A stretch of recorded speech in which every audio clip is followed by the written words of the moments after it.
Today we're talking about smarter public transit and how it comes at the cost of rider anonymity. More digital payment options means more chances to collect sensitive data. Security experts were skeptical about the New York MTA switch to an Omni tap-and-go system when it was first announced years ago. Then, in August, a 404 media investigation revealed riders were right to be concerned. As it turned out, the ability to check trip history could be used by nearly anyone to follow specific riders' location patterns. MTA disabled the feature, but it pointed to a deeper problem that exists across modern public transit systems. They make it harder to opt out of having our sensitive data collected. You're building a better system, but you're also really stepping into a dangerous cybersecurity minefield, said Brendan Saltaformaggio, associate professor specializing in cybersecurity at the Georgia Institute of Technology. Payment information, location data, and trip patterns can all be attached to our ridership data. Agencies say they use it to better understand how riders use the services and make improvements. But the flip side is transit agencies selling user data to advertisers, like a lot of private companies do, or sharing it with law enforcement. We submitted Freedom of Information Act requests to several large police departments across the country, including in New York City, Baltimore, and Chicago, for more information on requests they had made to local transit agencies for data over the past decade. But even if the data just sits there, it's increasingly vulnerable to a breach without secure infrastructure in place to protect it. Most ransomware gangs are motivated by money. So while your data could be at risk, the hackers are actually looking to threaten the public transit agencies into paying up to avoid a data leak or being locked out of their systems. It happened to the Washington Metropolitan Area Transit Authority in Washington, D.C. earlier this year, and in March, a ransomware attack disrupted the Washington State bus system. That said, personal data can still be compromised in the process. Hackers leaked personal data after accessing San Francisco Bay Area Rapid Transit at the beginning of this year. These are organizations that run on shoestring budgets, usually heavily supported by taxpayers, who are probably not going to be very excited to see all of this money being spent purely on cybersecurity with hopes of not having an incident in mind, Saltaformaggio said.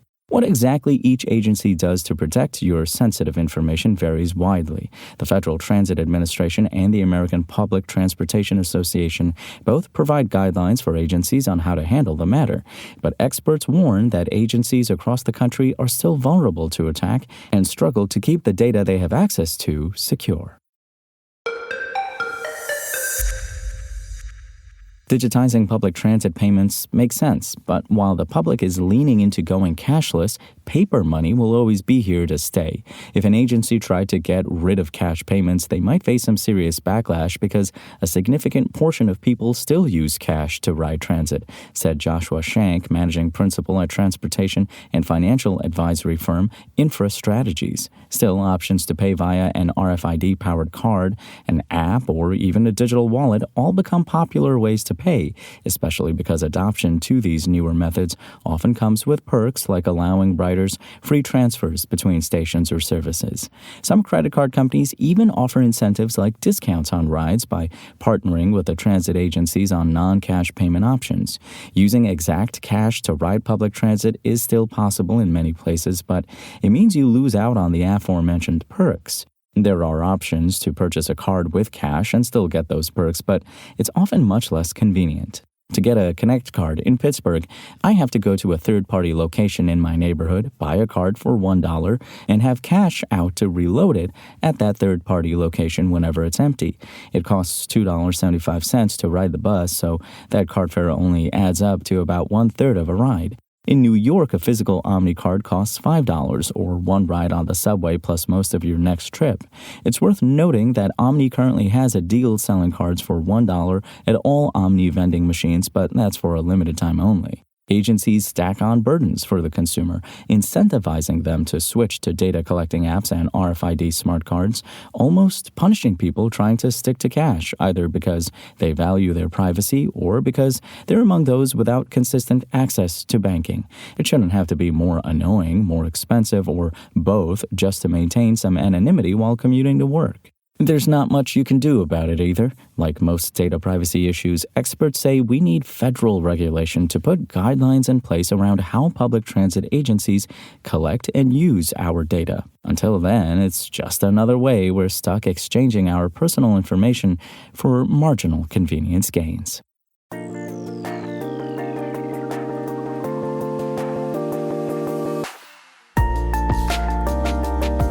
Thanks for listening to the show. Make sure to rate, review, and subscribe on Apple Podcasts.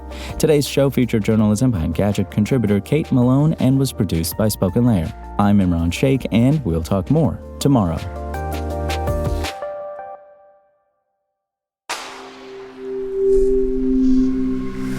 Spoken Layer.